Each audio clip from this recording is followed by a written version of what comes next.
শেষ পর্যন্ত কি পিছু হটলেন আন্দোলনরত এইচএসসি পরীক্ষার্থীরা?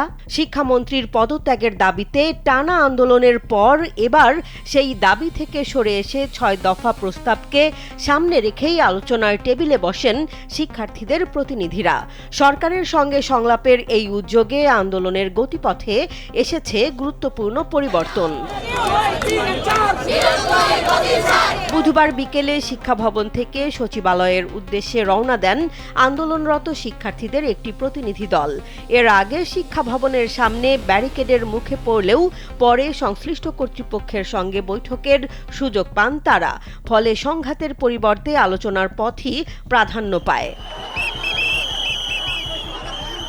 শুরুতে শিক্ষামন্ত্রীর পদত্যাগ ছিল আন্দোলনের সবচেয়ে আলোচিত দাবি। তবে সর্বশেষ অবস্থানে এসে শিক্ষার্থীরা সেই দাবি বাদ দিয়ে ৬টি বাস্তবভিত্তিক প্রস্তাব তুলে ধরেছেন, যেগুলো হলো দুর্যোগপূর্ণ পরিস্থিতিতে অনুষ্ঠিত পরীক্ষায় যারা পুনরায় অংশ নিতে চায় তাদের সেই সুযোগ নিশ্চিত করতে হবে। যারা একই বিষয়ের পরীক্ষা পুনরায় দেবে তাদের ক্ষেত্রে আগের ও পুনঃ পরীক্ষার ফলাফলের মধ্যে সর্বোচ্চ নম্বরটি চূড়ান্ত হিসেবে গণ্য করতে হবে। প্রশ্নপত্রে থাকা ভুল প্রশ্নের জন্য শিক্ষার্থীদের পূর্ণ নম্বর দিতে হবে। চলমান অস্থিতিশীল পরিস্থিতি বিবেচনায় শিক্ষার্থীদের মানসিকভাবে স্থিতিশীল হওয়ার জন্য কিছু সময় দিয়ে এরপর পুনরায় পরীক্ষা নেয়ার ব্যবস্থা করতে হবে।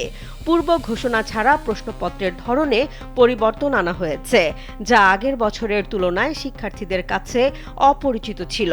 এ বিষয়টি বিবেচনায় নিয়ে নম্বর মূল্যায়ন করতে হবে।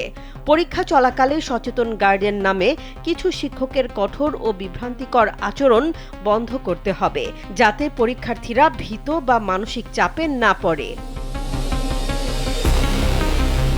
আন্দোলনের শুরু হয়েছিল দুর্যোগপূর্ণ আবহাওয়ার মধ্যেও পরীক্ষা নেয়া এবং শিক্ষামন্ত্রীর পরীক্ষার্থীদের ফার্মের মুরগি মন্তব্য ঘিরে ক্ষোভ থেকে।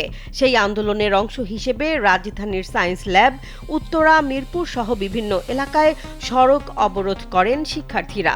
এতে তীব্র যানজট সৃষ্টি হয়ে সাধারণ মানুষের দুর্ভোগ বাড়ে।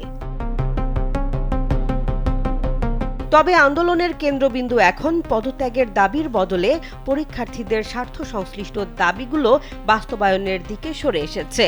সংশ্লিষ্ট কর্তৃপক্ষের সঙ্গে আলোচনা ইতিবাচকভাবে এগোলে চলমান আন্দোলনও শিগগিরই শেষ হতে পারে বলে ধারণা করা হচ্ছে। যদিও দাবিগুলোর বিষয়ে সরকারের আনুষ্ঠানিক সিদ্ধান্তই নির্ধারণ করবে পরবর্তী পরিস্থিতি। জেসমিন জাহান, কালবেলা।